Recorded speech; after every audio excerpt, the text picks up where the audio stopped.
Hey everyone! In this video, I'll show you how to back up your phone contacts to Gmail step by step.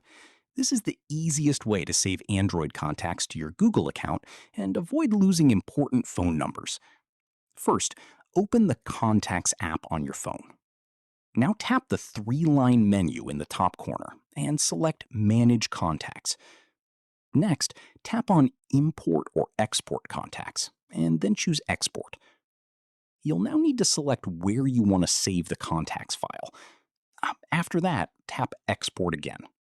Your contacts will now be saved as a VCF file on your device. Now, open your browser and go to Google Contacts. Sign in with your Gmail account if you haven't already. Once you're inside Google Contacts, click on then tap Select File and choose the VCF contacts file you exported earlier. After download the file, click on That's it. All your Android phone contacts will now be backed up to your Gmail account successfully.